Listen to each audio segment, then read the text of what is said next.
Okay. All right. If you all like to, we will just get started. Okay. Welcome, welcome, welcome. This is Finn Wycherley of Supersize Media, the digital agency that rocks the house in Scotland.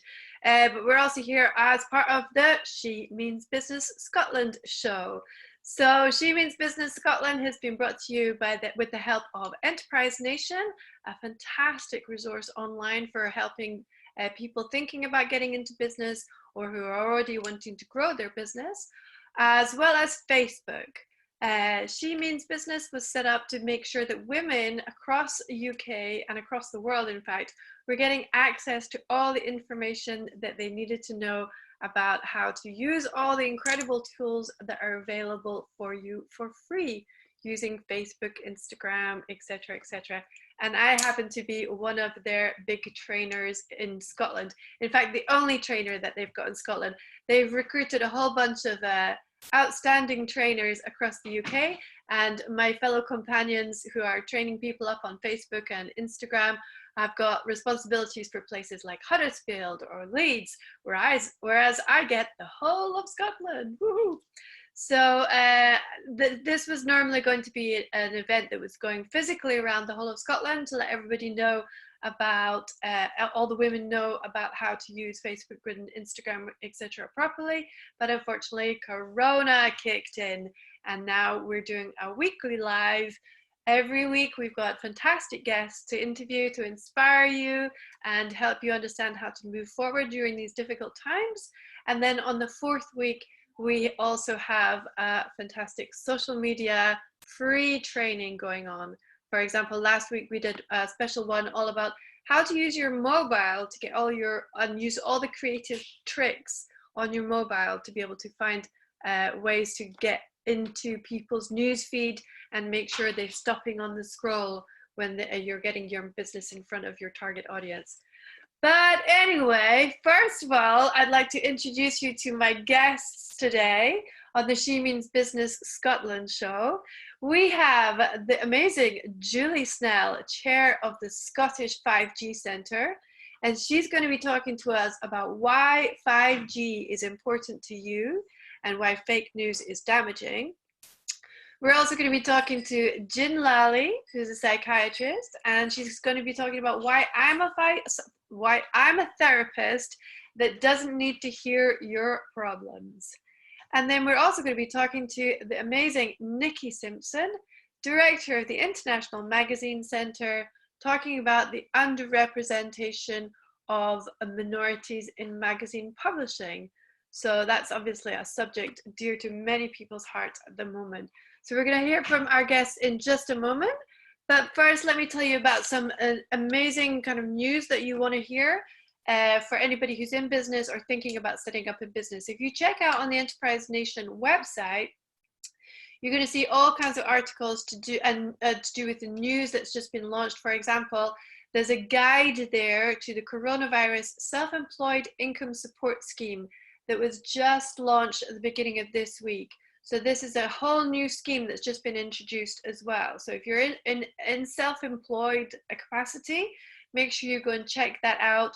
And of course, you've got all the other resources on the Government Scotland websites and the local enterprise websites as well. But do check it out on Enterprise Nation to see all the information about the self-employed income support scheme. They've also got an article there called Starting a Business During Lockdown.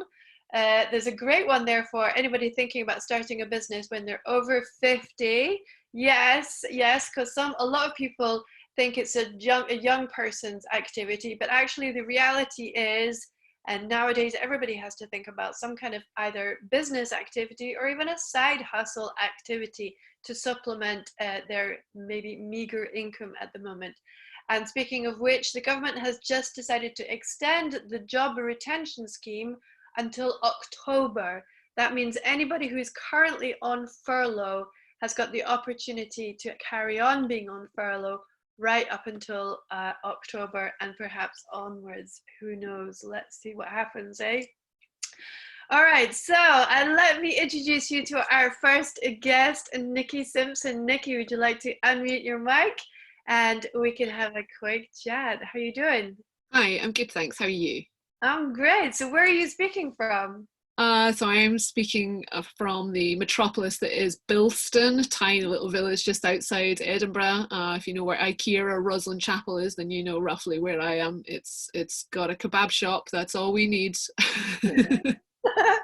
And you've got all the kind of KFCs and all these other kind of road stop cafes up there, don't you, as well? Yeah, I guess we could make our way that way if we wanted to, but the kebab shop really does fulfill all our pizza and Indian and kebab needs. And the It's secret cafe as well. Say again? The secret cafe as well. Oh yeah, I think that's probably closed at the moment, but Yeah, yeah. that's true. So you're director of the magazine center. Tell me what does that entail, and what are the aims and ambitions of the magazine center? Yeah, so the International Magazine Centre is at the moment just me working digitally online. But eventually, the plan is to open a physical building dedicated to all things magazine. So I came up with this idea when I was working for PPA, which is the Trade Association for Magazine Publishers. I was there for about 5 years. And right about the time that we had our really successful annual conference, MagFest, we sold out on tickets that year. It was about the same time as the Scottish referendum. And it also coincided with one of our members opening a New York office. So they'd started off as a team of two working from their kitchen in Glasgow. And then they'd gone to around 50 people working from their Glasgow office, opened an office in London, grown to a similar size. And now we're opening in New York. And they've since gone on to open in San Francisco and in, I think the next place that they're planning anyway is somewhere in India. It's the Drum, incidentally, if you want to know. Anyway, so I thought, well, if publishers are doing that from Scotland, going abroad and opening little offices abroad, then there must be other publishers abroad who are interested in coming to the UK to do the same. But will automatically go to London because, of course, London's the centre of the universe. So why not create something that would actually attract them to come to Scotland and give them support and have freelancers on tap working in the same building, other publishers in the same building, all of whom can help them out with our local customs, with suppliers, with recommendations on what to do and what not to do, etc. And then alongside that, we want to have incubator space events on magazine publishing, both for the publishing industry and for consumers. Amazing magazine shop, coffee shop, because you can't go through a day without cake at the moment, and exhibitions on magazines. Amazing. Would you say that Scotland, holds its own in the magazine publishing kind of space? Yeah, definitely. I mean, the biggest publisher here, and the one that most people have heard of, is DC Thompson. So they publish titles like The People's Friend, which last time I heard still had a circulation of 190,000 a week. Alongside other publications like The Beano, for example, is one of their most famous ones. But that's just the tip of the iceberg. I mean, there are literally hundreds of publishers, ranging from one-man bands working from home right through to people like The Drum, for example, who are a multinational now. They're amazing. And tell me, how are they all faring during this time? Because I know from the local journalists here in Edinburgh, they're absolutely toiling. Nobody's going out and buying anything in particular unless it's to the local supermarket. All their usual habits and haunts are, not happening. So journalism is really, really toiling. Get the words out. How's it happening for the magazine publishing area?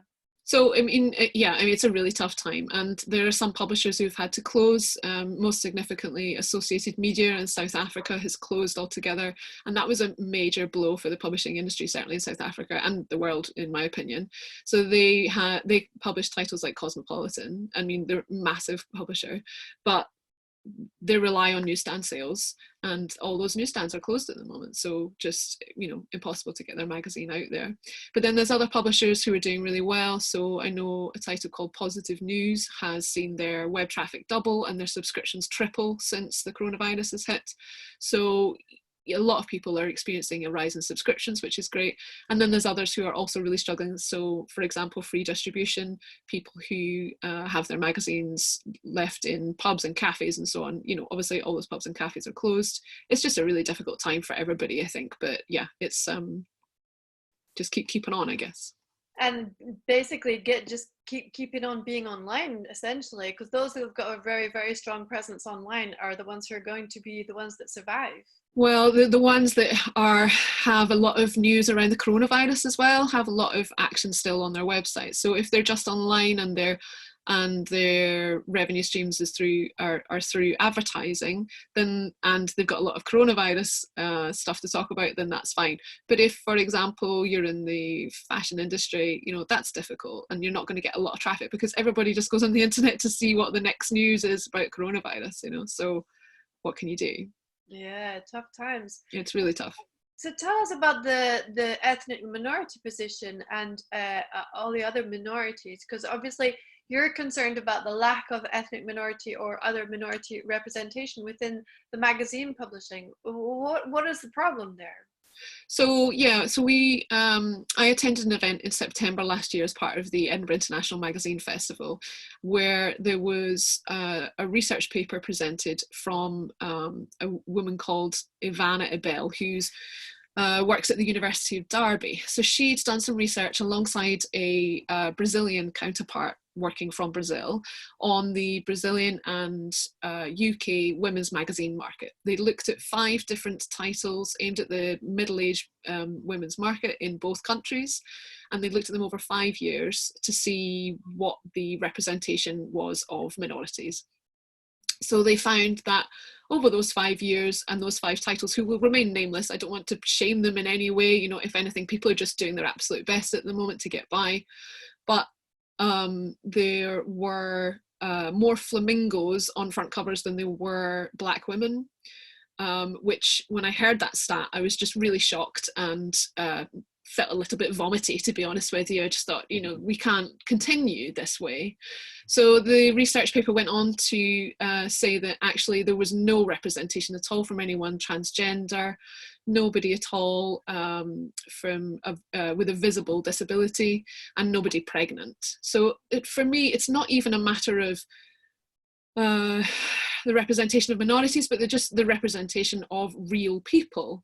You know, I think that a lot of publishers have really made strides in that area, but in general, there is, for fashion or for women's magazines, the people on the front cover tend to be white, cisgender, skinny, able-bodied people. And that's not a representation of society. So we're just trying to kind of come up with ways to actually reach out to publishers and give them the confidence to take risks to put other people on those front covers.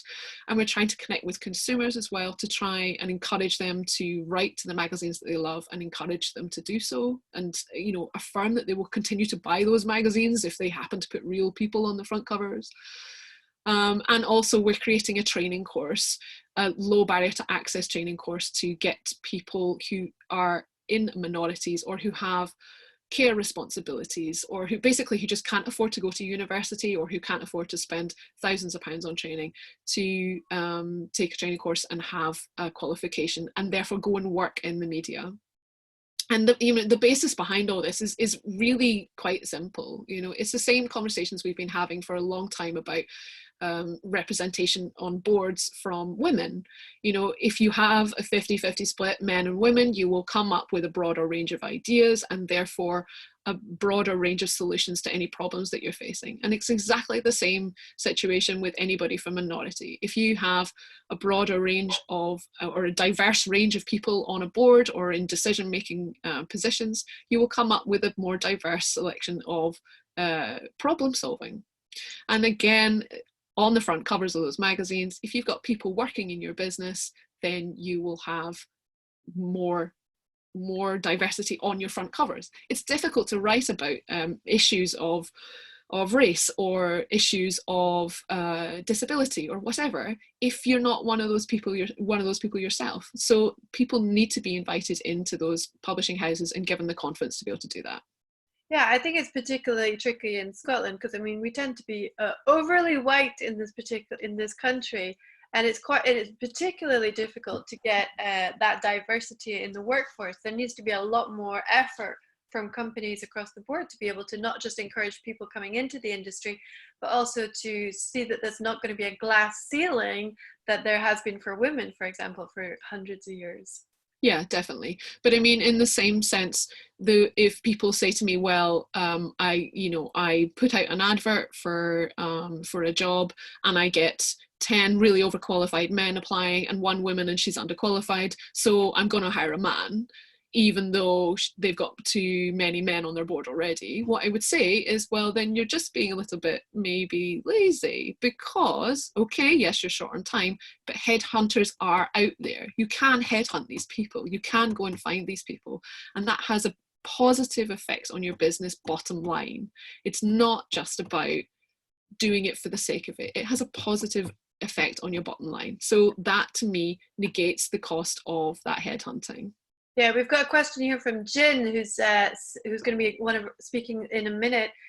She's asking if it's about front covers or is it to do with content also? Just having a Black, Asian, minority, ethnic on the front cover is not really enough, is it? No, not at all. And I saw that was another part of the research. They'd seen a publication in America talking about, I think it was New York Fashion Week. I was trying to find the presentation earlier and I couldn't find it, but they had a Black woman who was really prevalent in the New York scene, in the New York fashion scene. They had her on the front cover and it was all New York Fashion Week, da da da. But then they got in there, they didn't name who the cover star was or even speak about the woman. So it was all about all the other stuff that was going on.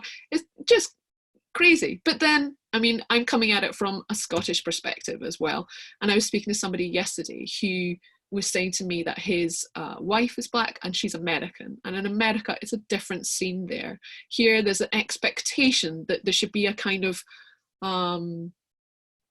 one of a better word, whitewash of everybody's individuality almost. So it's everybody's individual, everybody's wonderful. That's the kind of perspective that we have here. Whereas in America, there's still a lot of segregation and there is still a lot of kickback. People saying, I don't want to team up with these people. I don't want to be around these people.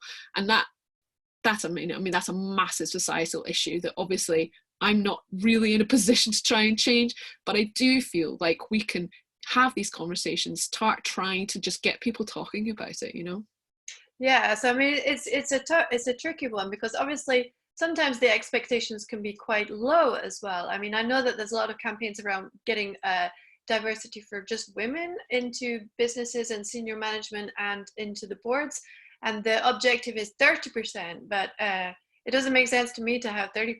It should surely be an objective to hit 75%, and at least we might get close to 50%. Yeah, I mean, I saw a presentation, a really good presentation in fairness, from a guy who was talking, he was from the BBC, and he was talking about how they're going for 50-50 across all of their broadcasting, which is great. I mean, really, fantastic, good on him. But it transpired that a lot of conversation had gone on about this, obviously, by the women in the organisation, but people only actually stood up, sat up and took any notice when he got behind it. And that makes my blood boil. But I suppose I feel like, well, if people are listening, then fine. Do you know what I mean? As long as we get to that point, that we just need to get there. Yeah, and I think one of the kind of structural and systemic problems is that a lot of people are not necessarily aware of their racism as well. So in the sense that they might not necessarily be a kind of hateful person or being anybody who would deliberately go out their way to stand in somebody else's way who's got talent. However, their notion of superiority or cultural superiority is what they would consider the norm, acceptable norm for the majority of people. And therefore, anybody that doesn't meet that kind of superiority of values or look or appearance or lifestyle or even religion somehow just goes under the barrier for them. Yeah, for sure. And I think that a part of that is human nature. But I think that certainly the media has a massive effect on that. So I think if you continue to be presented with the same kind of imagery over and over and over, that does start to have an effect on your own psyche and how you perceive people. And if you don't see yourself represented on a magazine, what is essentially perceived as what success and beauty should look like on that front cover, then that has an effect on your own self-perception as well. And again, I'm not just talking about ethnic minorities, but any minority, or for that matter, any person that doesn't see themselves as beautiful, or doesn't see themselves as beautiful as a woman on a front cover of a magazine, which is just ridiculous. We talk so much about mental health well-being and about how how you should be just comfortable in your own skin, but then we present these fabulous images of women who admittedly aren't being photoshopped like they used to be, which is awesome. There are strides happening, but I think we just need to maybe move a bit faster. So would you say that there's been a big impact with the new Vogue editor, Vogue UK editor, Edward Ellen?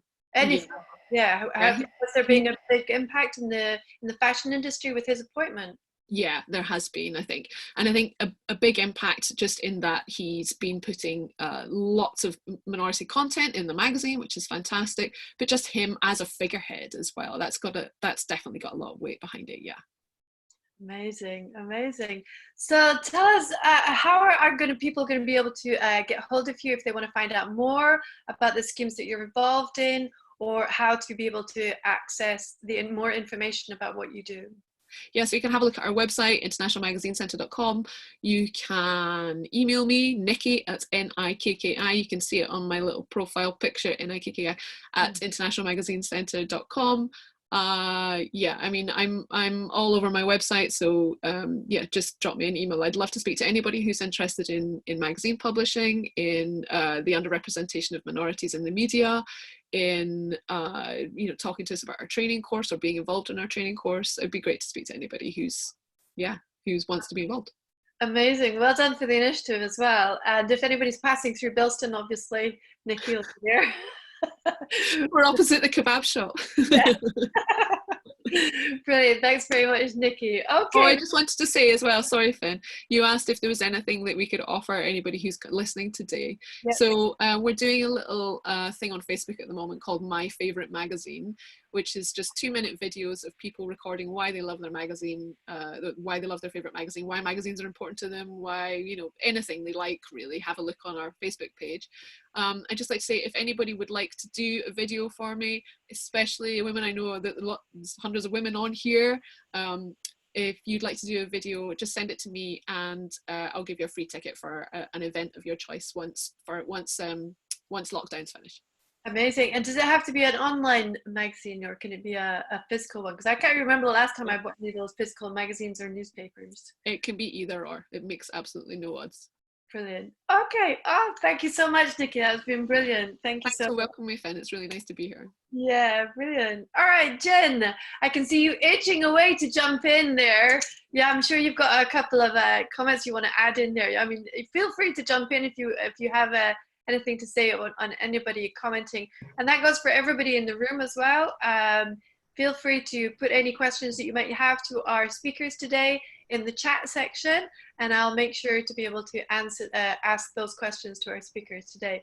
So Jen, what are your thoughts on ethnic minority representation through the different industries in this fine land? You're not wrong by saying, yes, Scotland is predominantly white, but it doesn't mean that there aren't any ethnic minorities in Scotland. There are huge ethnic minorities in Scotland with a massive history. You only have to go down to Leith in Edinburgh and parts of Glasgow, where it's got a massive history of, obviously I know, part of Asian culture and religion, and so it needs to be represented. And I will say, of all places I've lived, and I've lived around the world, Scotland is the most welcoming. And it is very much about, you are an individual in your own right, and who are you? And Absolutely. You don't get asked the question, which I often, I grew up in England, so people say, oh, where are you from? And I'll always say, oh, Northamptonshire. And the follow-up question to that is, no, but where are you really from? And one day I'll write a book on that. Where are you really from? So yeah. And I just don't get asked that in Scotland. Yeah. The second question doesn't come up. I know, it's crazy. So I was married to a Zulu for 17 years. I call him a Zulu, but he was, whatever. African, and so he never had any problems whatsoever in Scotland. And even we moved down to the borders, and we lived in a big fancy house and everything, and we went to the local pub, and everybody was wanting to say hi and shake his hand and everything like that. And one guy, in all of the people that were shaking their hands saying welcome to the community and everything, one guy said, "You're awfully dark for a laird." And so my husband was like, "Oh, you must be the smartest of them all, because guess what? Nobody else has noticed." So it was very, very welcoming, all over Scotland. Fantastic. Yeah. So Gin, you're a psychiatrist or psychologist? I always Psychotherapist. Yeah. Something psych. Something psych. And you're in the business of not finding out about people's history, because that's the kind of big misunderstanding that people have when they go into a therapist chair, is that they're going to have to relive the history of their life with their mom and their problems with their dad. So what is it about your particular version that allows people to just get straight into solving the problem? Well, when I say I'm solution focused, it doesn't mean I'm problem phobic. So we appreciate that there is a history. But I don't believe that you need to go over that history to come up with a reason why you are where you are now and how you want to move forward. So traditional forms of therapy will definitely, like you said, Finn, go into your past, of that time when you were 14 and some problems you had with one of your parents. I always say, well, you must have gone over that in your head so many times now. It's about where you are now. So what do you want from your life? We're not going to deny that you had that past, of course not. It's made you who you are now. But what do you want for your future? So I've been dubbed jokingly as a therapist that doesn't want to hear your problems, in that I'm not going to go over that with you. You've probably done that enough yourself. You've done it with your best friend, probably a lot as well, or a sibling. And I see a lot of people after they've been to counsellors where they've gone over and over and over it. And they might have come up with a reason, which is great. Oh, well, now I've got to the bottom of it. And the next question they ask is, what next? So, okay, so that's the reason I am this way. I am an anxious person, or I'm depressed. So what now? And it's the what now that is all I deal with. Well, yeah, what now? Let's work on that. So that's where the way I work differs slightly. So, and I see, for that reason, actually, I get a lot of male clients who like that approach, because they just don't want to open up about their past. And sometimes it's too traumatic to open up about past, and you actually don't have to tell me anything. Your mind will be able to deal with it if you focus more on the solution rather than the problem. I so love that, actually, because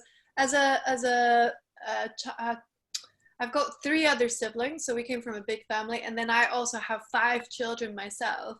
And although there have been difficulties in the relationships and stuff like that, at the end of the day, we're all completely different. So whatever anxieties or issues or anything that has manifested, the idea of going back and, unpicking relationships is like, well, that's so long ago. You're now an adult. It's time to start working out what's real for you, surely. Exactly. It's exactly that. And you'll find that, won't you, often with siblings. So if you get 2 siblings together who have had the same childhood, been brought up together, you will get different versions of their childhood from each one. And you'll get one that describes it as idyllic, and another one that'll say, no, actually, it was traumatic for me. And it might be where they are, middle child syndrome, or where they are in the age order, or, just in the timing. Maybe there's a huge gap between them. So mum and dad were in a different position by the time that another child was born. So our own personal experiences are very personal to us. But that's what fascinated me with people overall. Why do some people cope and some people don't? Because you also find a lot of people who have had trauma in their lives, you know what, they're doing just fine. How do they do that then? So what's going on there? Because in mental health, there's no pattern. In science, you always look for a pattern. There's no pattern to say that these people of a certain race or gender or age group or socioeconomic group will always get depression, who have always gone through this. There's just no pattern. So if there's no pattern, then we need to look at, there's something else going on here. And it's all about perspective.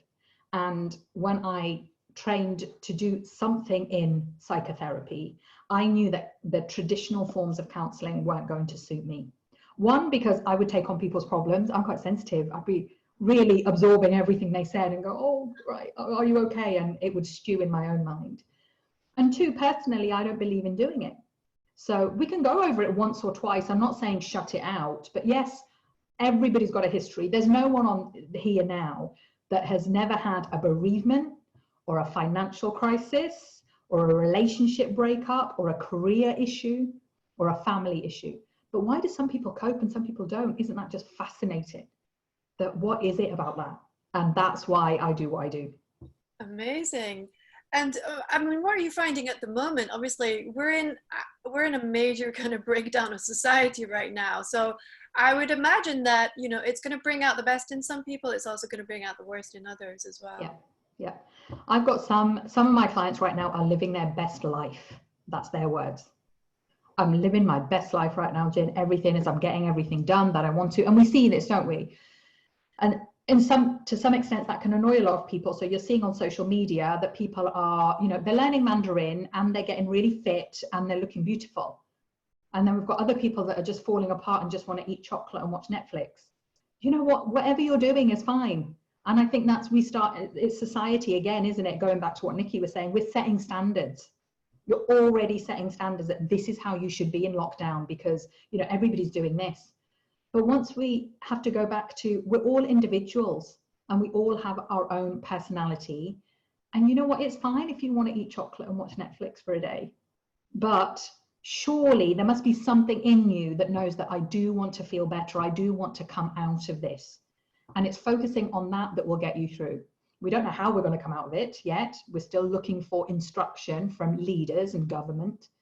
But we know that we will come out of it, and focusing on that is so much better rather than on all the absolutely catastrophizing about the negative, that this is a complete disaster. Because this is one point I always say to my clients, it's not the events in your life that cause poor mental health, it's your thought process around them. And what we're going through now is we're all going through the same event. So it's definitely a really good example of it. It's your thought process around what's going on now that is creating an imbalance in mental health with some people compared to others. And would you say there's a kind of a resilience kind of strategy that you can build? I mean, because obviously you're giving people kind of systems and coping mechanisms and things like that they can build that can serve them for life. Because I remember there was a period where I was having my dark days and dark years, but I would say that I built up a kind of muscle of cheerfulness and gratitude, and you know, incorporated lots of practices like meditation and yoga and fitness and fresh air and spending time choosing to spend time with people who are not toxic, and then over time I have become what I would call relentlessly cheerful pretty much now. Yeah, you hit the nail on the head and you answered your own question there, Finn. It's brain training. It really is. Treat your brain like any other muscle in your body. That if you can start training your brain, and it's hard work to start off with, just like any other muscle in your body. If you went to the gym and started to lift weights, you wouldn't lift a 20 kg weight straight away. You'd start small. So it's about small daily habits. Now, everybody wants the silver bullet here. Everybody wants me to give them that answer, right? This is what you do and you'll be fine. Guess what? It's much easier than that, and yet much more difficult. And the reason I say that is because those changes are really, really easy, but to incorporate those changes is really difficult. So you're quite right. It's about gratitude, and it's about focusing on where you want to be and doing these things daily, persistently and consistently. The mind loves routine. So if you can get into a routine of these things, so even on those days that you really don't feel like getting up and going out for a walk, get up and go out for a walk. That's going to be your hard day. And then some days it's going to feel really easy, right? And for me to say, get up and go for a walk sounds really easy. But to some people, it can sound really difficult. You've got to be consistent with it. So treat your brain like a muscle. And once you understand how the brain functions, you'll realize that this is what people who are resilient naturally, they're doing those things without even realizing that they're doing them. It's just part of their daily routine. Yeah, exactly. So tell me, I mean, how did you get into this business? I mean, was it your long held up interest in solving people's problems, or did you fall into it? I can't solve people's problems, I will say that. That's a proviso there. I used to be an optician. So I used to work with the NHS in hospitals and in private practice. And unfortunately, I used to see quite a lot of sick people. Type 2 diabetes, heart disease, all affects the eyes. So we used to regularly see people for this. And if they didn't already have it, I was sending them to the doctor for tests for it. Or I think your blood pressure might be high, it's worth going and having a check, because you can look at blood vessels inside the eye. But my clinic used to fall behind all the time because I love hearing people's stories. So everyone had a story, everyone's got a story. And if I talk to these people, their stories all began with stress. It started off with something that they had a bereavement, they got very depressed, they lacked motivation, and now they were becoming physically sick because of it. But I didn't always see sick people. Often I saw people for routine eye examinations who were quite healthy, and they also had a story, and they had exactly the same story. They also had a story that began in stress, right? So people, there's no one out there living the Disney fairy tale.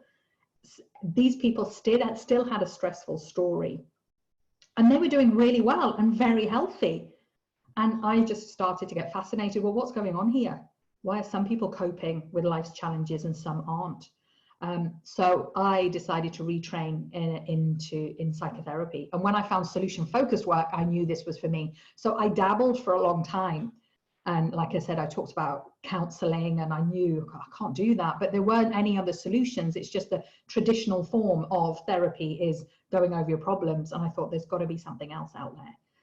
So once I'd gone through a whole loads and loads of research and I found solution-focused work, it hit the nail on the head for me. So what would you say is your biggest weakness at the moment? What is the thing? Because everybody's got a thing. Everybody's got an addiction of some description. What would you say is your biggest weakness that you're currently trying to overcome? I'm really impatient. I'm so impatient. Like, I want things to happen yesterday. Just that impatience gets to me. And so I'm learning how to know that there's some things I can control, and there's other things I need to let go of, and will just happen in their own time and will happen in their best time as well. So I'm a very impatient person. Amazing. Yeah. And I must say, I do love your LinkedIn updates, by the way. I mean, they're very beautiful and reflective. You're always talking about, walking to work and through the streets, the old streets of Edinburgh. It's very picturesque and artistic. And then you've got a little reflection, a mental health reflection that goes on in the piece. I love it. I think it's very uplifting. Yeah. Thank you. Keep on going. It's fantastic. Anyway, so we're gonna have to wrap up here. Can you let everybody know where they can find out more about information about you? For sure. So my website is ginlalli.com, all one word, Gin Lalli. I've got my phone number on there and my email address. My email address is gin@ginlalli.com, so nice and easy. I'm all over LinkedIn, like Finn said, so please feel free to connect with me, and I try to put up as much content as possible. And I'm on Facebook and Twitter as well, so please connect. And I'll always say to people, if you want to ask me a question, please ask me a question. Send me a question and I'll try and answer it for you. I'm often sending people, just a pointer towards a TED talk or a good video that might help, or a reference to a good book. So please, feel free to ask a question. It'll be treated confidentially as well. Amazing. Thank you so much, Gin. That's been very enlightening. Very, very appreciated, especially at these tough times for some people as well. Yeah. Thank you. Thank you so much for having me, Finn. Thank you so much for asking me. Cheers. Pleasure. All right, so let's have a word with our final guest, the wonderful Julie Snell. How are you doing, Julie? I'm good, thank you. And I loved hearing from Nikki and Gin just now. It was really thought-provoking. And thank you very much for inviting me to enjoy you ladies today. You're welcome. And you're not actually physically in Scotland, are you? No, I'm not at the moment. I'm probably like most parents. There was a point where it was right to move my children for their schooling, and then it was wrong to have moved, so I tended to stay put. So my children had continuity throughout their education, and I'm the one that travels for work. It's just the way it's been. I've been lucky. I've worked in some amazing places. I have worked in Scotland in the past quite regularly, so I'm looking forward to spending a lot more time in Scotland again, as and when I can get out. Yeah, you've definitely got your foot here in Scotland. You've just newly been appointed the chair of the Scottish 5G Centre. Congratulations. Thank you very much indeed. I'm really excited about it because, again, a little bit like you were saying earlier, I think this is where we're looking at how do we focus, getting 5G up and running for the whole of Scotland. This isn't just a little piece, it isn't just Glasgow, it is all the way up to the Isles and beyond. And it's to make sure that we can make a significant difference and connect everybody in a much, much better way. So I'm really excited about it. So you must be aware that there's a quite a significant part of the population that have got some misgivings, let's put it that way, about 5G. Yes. Yeah, just a little bit. So I'm going to try and debunk some of those and talk about why it's important to understand it. I'm not a scientist, but I will share with you things that you can share with everyone else, a whole load of links to different scientific sites and information that gives you the real facts. Unfortunately, there are those out there that seem to make a career out of misinforming people, and that has led to not only some serious and very expensive damage to the networks up and down the country, but it's led to verbal abuse of our engineers out there who are on the front line actually trying to deliver our connectivity. So like we're all using the internet today and connectivity, this fake news has led to people destroying that connectivity. So people might needing ambulance, hospital services, they've all been put at risk because of fake news. So yeah, I'm going to do a little bit today to see if I can help debunk some of that. Yeah, there seems to be a lot of people making a big career out of producing fake news, actually. Yeah, it does, doesn't it? And I'm not sure why, because at the end of the day, if what you're selling is fake news, it's never going to last. There's no continuity in it. What is it you're looking for out of your life? And I suspect Gin would have a view on what it is some of these people are looking for out of their lives, and whether it for some reason it's attention seeking, whatever it is, but it's damaging. And when it physically damages hardware and it creates abuse of human beings, then it has to stop. It's life-threatening when they start taking our network out. Yeah. So tell us, what are the kind of big issues going on around 5G, would you say? So let me just start, if it's okay, Finn. I'd like to just kind of spell out what 5G is, because I think everybody's kind of going, well, if I'm lucky and I get 4G, it works, it does what I need it to do. So why do I need yet another G? And I think for me, it's probably just to explain the difference. So just to put it in context, I have been in mobile connectivity since its bloody inception, and supposedly retired from this, but I can't leave it alone. But the difference now is 5G is a real step change. So 5G is going to give you much higher speeds and much lower latency. Now the lower latency means that we were doing our test earlier and we were getting stutter, weren't we? And that stutter, gets worse with the more people using the connection. And as we move forward in this world, you might not necessarily need it today, but as we start moving to autonomous vehicles and we start moving towards more of our street lamps and, all those things in our lives will be controlled remotely, you can't have a signal drop. And I think for me, there was a classic experiment done in the States where they were trying to enable the traffic lights so that the fire engine could go straight through the center of this town. And it was constantly getting caught because it had lots of big cross highways. And what they were finding is they were sending the signal to turn it, green for the fire engine, but actually this connection was so slow that by the time they'd done it, the fire engine had already come and gone. They then set up 5G, and you just saw that instant difference. That the speed at which that fire engine got through the town was exponentially faster, just because they could turn the street, the traffic lights to green. So that's the kind of context behind it. And for Scotland, particularly important, because there's huge chunks of Scotland that it's getting really difficult, isn't it, to get your fibre connection to. It's very expensive. 5G can help with some of that backhaul. So instead of having to dig up miles and miles of beautiful countryside, you can start using, wireless connectivity. And 5G's got several other factors that I want to just highlight for everyone. So 2G, 3G, you may remember your phones were like this big and they needed, they were a brick, weren't they, to carry you around. Well, the reason it was that big was the battery.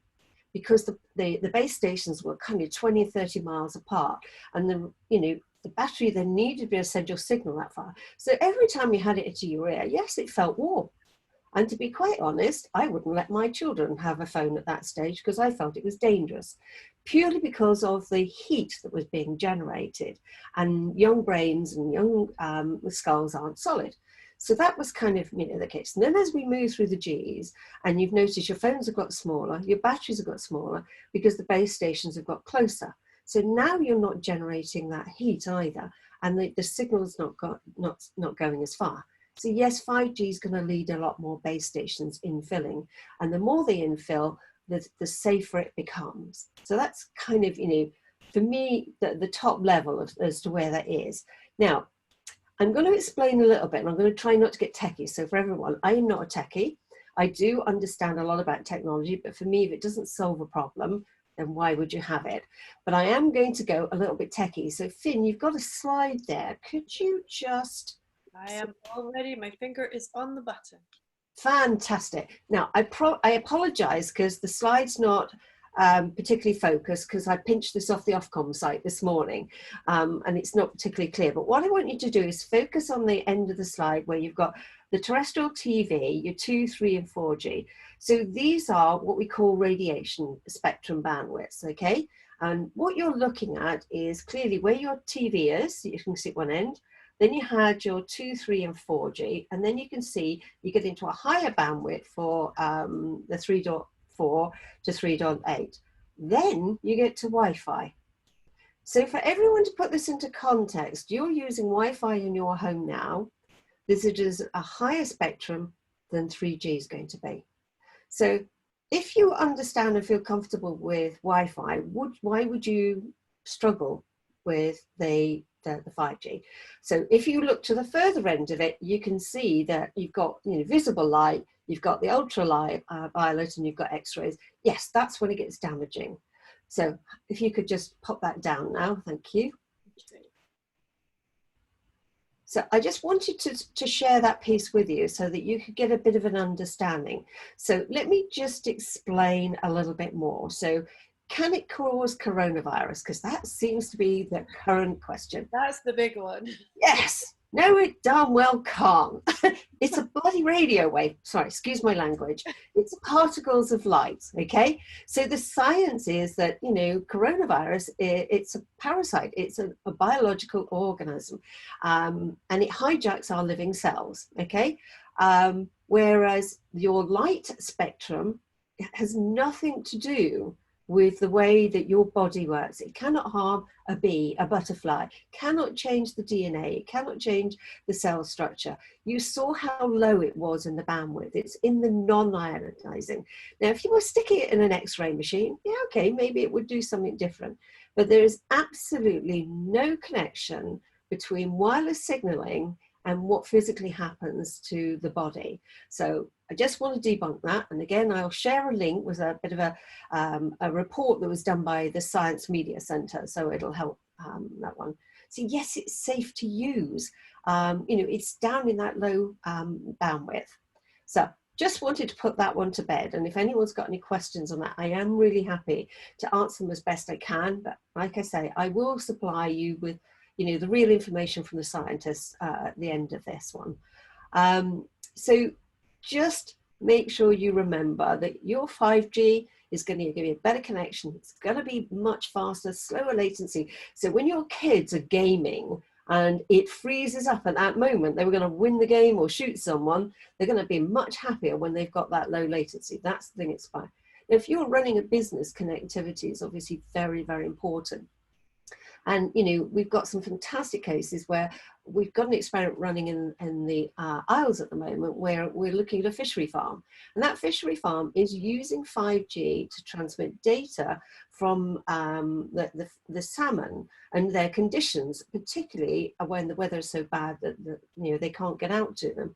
And it's constantly monitoring them so that they're getting better quality, the fish are in better conditions, etc. And that's 5G. That's what we've done. They've got no other way of doing that other than physically going out there to do that. So it's helping to, keep them safer as well as produce better quality fish. So just again, you know, I just want to effectively remind you, it's non-iodizing, so it doesn't help. So anybody who thinks that going out and burning down a base station is a good idea, please, please tell them it is not only criminal damage and arson, you're putting the lives of everybody, including our health workers and anybody who needs access to them, at risk. And it's really important not to do that. The scientists have all got different reports, and there are now hundreds of reports proving 5G is safe. Obviously, there's always going to be scientists who are going to have a different argument because they look at the results in a different way. But everybody agrees that 5G does not damage the physical human being. And that's the bit I'm going to share with you. And in the UK here, we're really, really closely monitored in everything we do in the mobile industry about the power that we put out. And because there is less power in 5G in the devices you're going to be using, it's probably the safest of all the Gs we've had before. So I'm hoping some of that has helped you to understand that this really isn't bad news. It's good news, particularly for everybody who's running their own business, who needs better connectivity, and Scotland needs more connectivity. So we're going to help fill in those gaps. Fantastic. Oh my goodness, we're practically running out of time here. I'm sorry. It feels like we've only just got started with this. We'll have to have you back for a more in-depth one, because I think it's a really important one. And we've got a whole bunch of questions coming in about things like, you know, what's the difference between 5G in Scotland, and why do we need a centre in Scotland, and all that type of thing. But we're not going to have time to get to them right now. Can I just finally ask you, where can people find out more information, either from yourself or more about the 5G? Okay, so I'm going to send you some information, so hopefully that'll help. And the best way to find me is through my LinkedIn post, because I do numerous roles, have numerous email addresses. Unlike Nikki and Gin, I don't have my own website. So reach out to me on LinkedIn. I will happily connect, and any questions you've got, I'll try and answer them. And if you've got questions that have come through now, Finn, I'm happy to try and give you the answers so that you can publish them afterwards as well. Awesome. Well, we can talk after. Okay. Thank you so much, Julia. It's been amazing. You're welcome. All right. So, I mean, that's pretty much it for today. We're rapidly running out of time here. And I just want to let you know that next week's show, we've got 3 more fantastic guests. Wait to hear this. We've got Kat Lever, who is the Director of Cross-Agency between the Scottish Government, the Scottish Enterprise, the Highlands and Islands Enterprise, and Visit Scotland. She is basically in charge of Brand Scotland, okay? So if you want to know about the direction of Brand Scotland and where we're going as a brand entity, then Kat Lever is going to be talking all about it. For example, Scotland was recently recognised as the top 5 most admired place brands in the world. And as a Director of Brand Scotland, she leads on the coordinated efforts of our international marketing strategy and talent, aiming to raise our global profile and influence perception. Okay, okay. I told you, we've got the most incredible guests, always, always, always. We also have the fabulous Mary Turner Thompson, who's in the room, I see. She's the international best-selling author, speaker, and motivational trainer, and author of The Bigamist. And if you want to know anything about psychopaths and a psychopathy, then she's the one, and she can do it in the most hilarious fashion as well. She's lived the reality and the truth of it. So tune in for Mary Turner Thompson next week. And we also have the adorable Valerie Dogood, who's going to be telling us about the amazing live exercise initiatives that she's been doing on Facebook to help people get through the corona and helping to prevent and treat chronic illnesses using science and innovation to help with the exercise. So that's Valerie Dogood. So then in total, we've got Kat Lever, Mary Turner Thompson, and Valerie Dogood. So it just leaves for me to say thank you very much for being with us today. It's been too short, far too short. And I just want to thank my guests, Julie Snell, Chair of the Scottish 5G Centre, Nikki Smith, the Director of the International Magazine Centre, and the wonderful Gin Lalli of ginlalli.com. Fantastic. All right, so thank you very much, and I'll see you next week. Thank you. Bye. Bye.